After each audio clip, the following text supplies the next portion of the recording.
saja kebijakan konkretnya dan bagaimana tahapan berikutnya untuk mewujudkan visi tersebut. Sungguh demikian, ini adalah tetap angin segar bagi masyarakat maritim Indonesia. Peluang sudah dibuka, tinggal bagaimana kita memainkan peran untuk melaksanakannya. Kita yang telah dianugerahi pengetahuan yang cukup memadai mengenai hal tersebut, sudah selayaknya kita mau menjadi pionir di dalam membangun karakter bangsa maritim. Kita semua hadir dalam diskusi ini tentunya sepakat untuk menyamakan visi, melihat permasalahan yang ada sekarang ini, serta memberikan solusi untuk mendorong, membantu pembangunan sektor maritim, baik dalam tataran konsep, pemikiran, gagasan maupun rumusan program dalam rangka memperkaya opsi dan literatur para pengambil keputusan guna mensukseskan visi maritim dan poros maritim dunia, agar kita menjadi bangsa pelaut kembali. Ya, bangsa pelaut dalam arti seluasnya, bukan sekadar jomos di kapal, tetapi bangsa pelaut dalam arti cakrawala samudera, bangsa pelaut yang mempunyai armada niaga, bangsa pelaut yang mempunyai armada militer, bangsa pelaut yang kesibukannya di laut, menandingi irama gelombang laut itu sendiri. Ini yang disampaikan Insinyur Soekarno. Bapak Guspin Sumo Wigono MSc dan Bapak Laksamana TNI Robert Pangindaan dengan moderator Bapak Dr. Silvanus Soni Suharso. Kepada Bapak, akan makin meningkat Pak untuk lautan perikanan.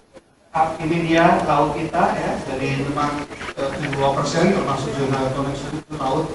Di daratnya sendiri Mas Sugeng 28% berupa air tuh. Jadi kalau saya boleh meminjam istilahnya Indonesia Kevin Costner, Indonesia is really water world gitu Pak. Dunia air Pak.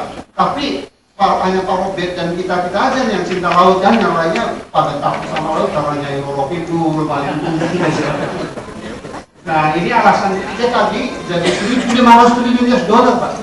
And yet setiap tahun kita harus keluar 15 miliar dolar untuk bayar jasa kapal asing ini. Benar-benar ini kita syukur nikmat. Masuk Pak Yusuf ini nanti. Ini bagaimana Pak Robert Pangindaan tuh logistik indeks kita bahkan lebih rendah dari Vietnam dan Thailand. Nah ini menarik ini. Jadi Indonesia tuh dalam hal pelabuhan perikanan pun benar-benar pelit Pak. Lihat Jepang itu hampir 11 km itu ada fishing port Pak. Kita setiap berapa itu? 4.500 km panjang pantai kan Sugeng ya. Baru satu fishing port itu gimana kita cucurin dulu ikannya gitu ya. Dan ini data-data lain. Ini yang 10 Pak. Jadi saya membayangkan nih kalau Pak Jokowi ini didukung Pak ya kan ya. Itu wilayah perbatasan itu akan menjadi makmur dan seterusnya. Kemudian, nah ini mungkin di sini yang meluruskan. Banyak orang tanya apa sih bedanya maritim dengan kelautan?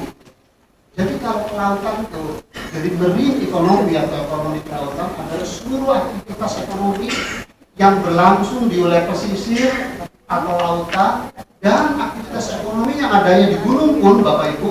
Tetapi kalau raw materialsnya berasal dari laut atau pesisir, itu dikatakan sebagai marine ekonomi. Contohnya pabrik rumput lautnya Pak Misbahun, Mas Lutfius sebagai politician Pak Misbahun kan, itu kan ada di Malang Pak. Kenapa? Bahwa kelautan itu much bigger itu setnya, Portfolio itu. Tetapi kalau maritime ekonomi itu subsetnya. Jadi hanya kalau boleh saya simpulkan, kalau berdasarkan definisi kami berdua, saya dengan Profesor Judy Fielder dari Berkeley University, ada 11 ekonomi kelautan Pak. Betul Laksamana Tejo, bukan hanya nelayan saja ya. Tapi ada 11 rentang yang ekonomi kelautan. Itu mungkin yang membedakan ya. Mudah-mudahan nggak ada miskomunikasi. Inilah indahnya beliau Pak. Jadi definisinya itu poros maritim adalah dua elemen Pak. Pertama, Mas Jokowi ingin menjadikan Indonesia itu sebagai negara besar yang maju, kuat, makmur dan berdaulat. Kalau kita udah tercapai Pak Bob ya, lalu kita jadi seperti negara Patriot sekarang yang diekspor adalah standar ganda. Ya kan, yang diekspor adalah perang ya. Alasan untuk mengejar Al-Qaeda, padahal yang diminati adalah minyaknya dan seterusnya.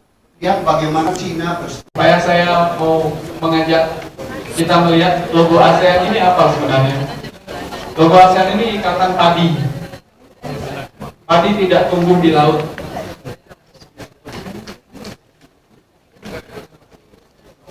Saat ini ASEAN, slide nomor 4, pemerintah, semuanya harus ada dua bendera, bendera Indonesia dan bendera ASEAN. Jadi kemudian juga minggu yang lalu Menlu Martina Talgawa menyampaikan kemungkinan bahwa kita akan melangkah menuju parlemen ASEAN. Sehingga saya ingin mengatakan bahwa sifat dari supranasional organisasi ASEAN sudah terpenuhi. Baik. Saya tidak memahami arti posisi silam, arti 7% laut di jalan di Katulistiwa di jalan Silam Doi. Tidak mengerti. Tetapi sudah bicara geopolitik poros maritim, artinya bangsa ini paham betul geografi awareness. Negara lain kami punya 9 laut di dalam wilayah teritorial, bukan danau, laut. Dan kalau kita bicara maritim, ibu bapak bahasanya di bawah. Kalau fisik kita bicara panjang pantai. Kalau bicara maritim, lifeline. Dan Indonesia memiliki lifeline terpanjang di dunia. Tidak perlu diragukan, terpanjang di dunia. Bahwa kami memanfaatkan potensi natural resources. Kami manfaatkan. Artinya kami tahu mengelola, kami tahu aturan mengelola. atau saja gitu ya. Tetapi track yang kedua, pastinya kami mengkonvince kabinet Pak, itulah sebenarnya maritim pertama Mbak Chandra ya, yaitu Hari Nusantara Sinunda. Baca Pepresnya Pak, wah benar-benar kata Bang Sahininya tuh sesuatu banget gitu Pak. Jadi kalau Kepres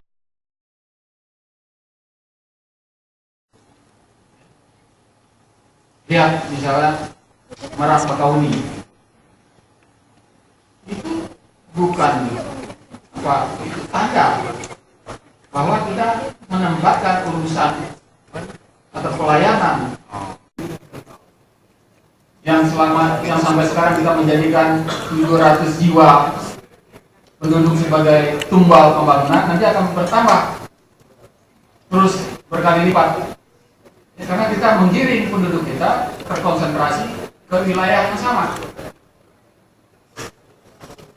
Maka filosofi di balik poros maritim itu adalah, saya mau kasih tahu, adalah pembangunan yang berkualitas, pembangunan yang berkelanjutan.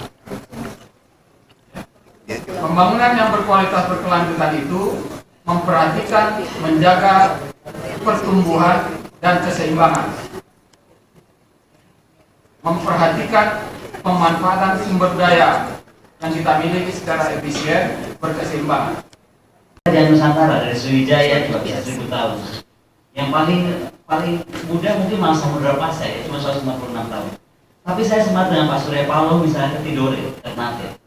Itu 900 sampai jadi juga 975 tahun dan masih eksis. Saya bertemu sultannya, saya bertemu dengan komandan panglima armada lautnya.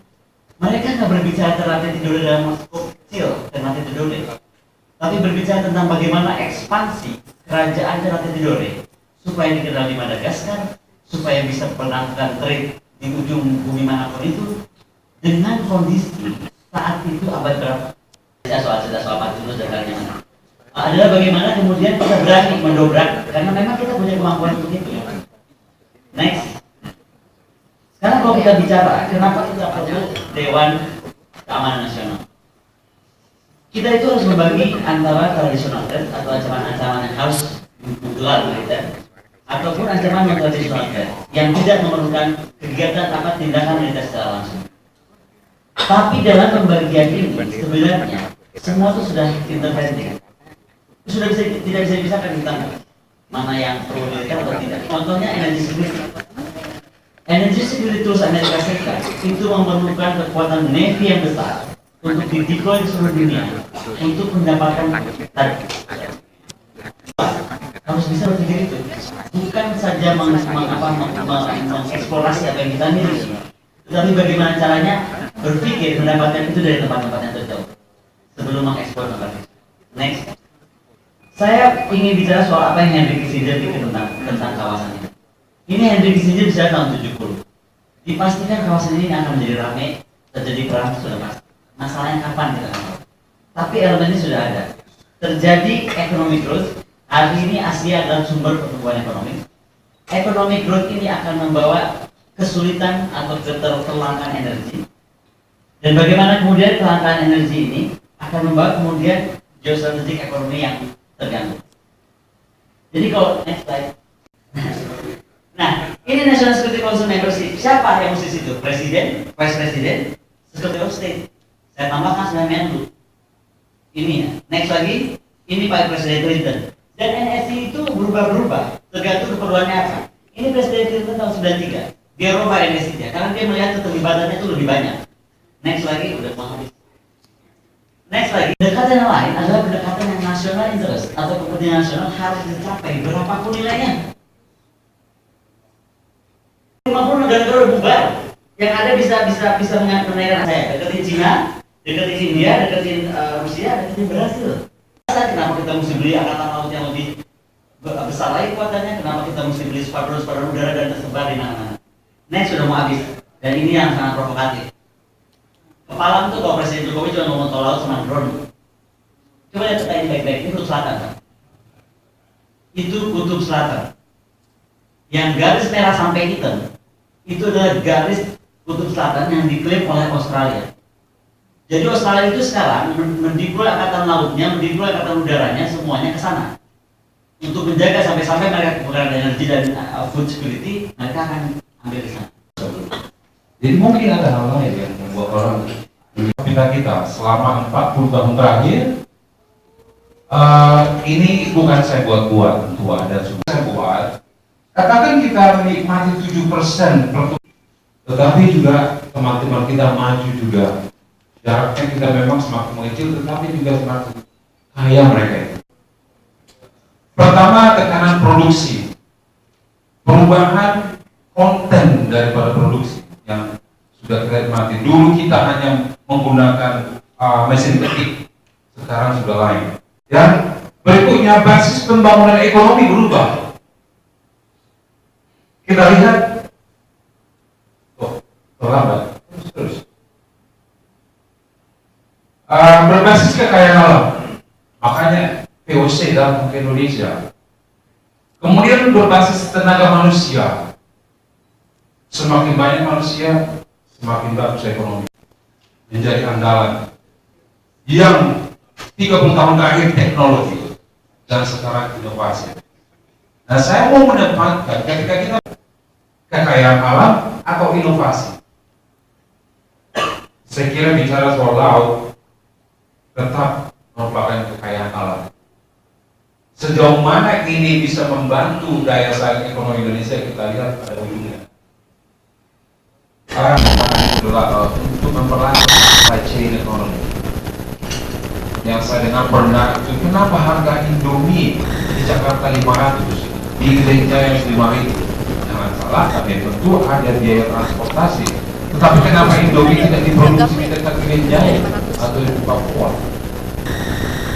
Di tanah air ini produksi sandang dan pangan. Salahnya kita, dan itulah memang kelemahan kita yang paling sering. Kita selalu berputar-putar.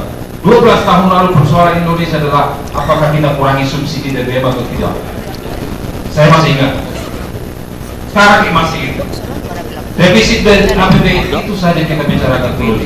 Accounting book aja kita tidak beres bagaimana kita mau maju. Terus yang kedua, infrastruktur pelabuhan udara.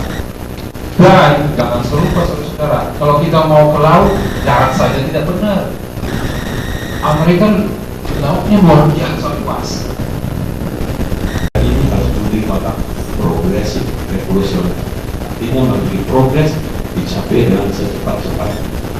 Oleh karena itu, kami mencatat bahwa ada kelemahan mengenai apa-apa yang kita miliki untuk ke depan. Sambil contoh Pak Hadrino. Saya kalau tidak salah, Puponi juga sangat paham di dalam urusan infrastruktur dan dalam Puponi. Ini begini, ambil contoh. Kita ingin membangun infrastruktur pelabuhan.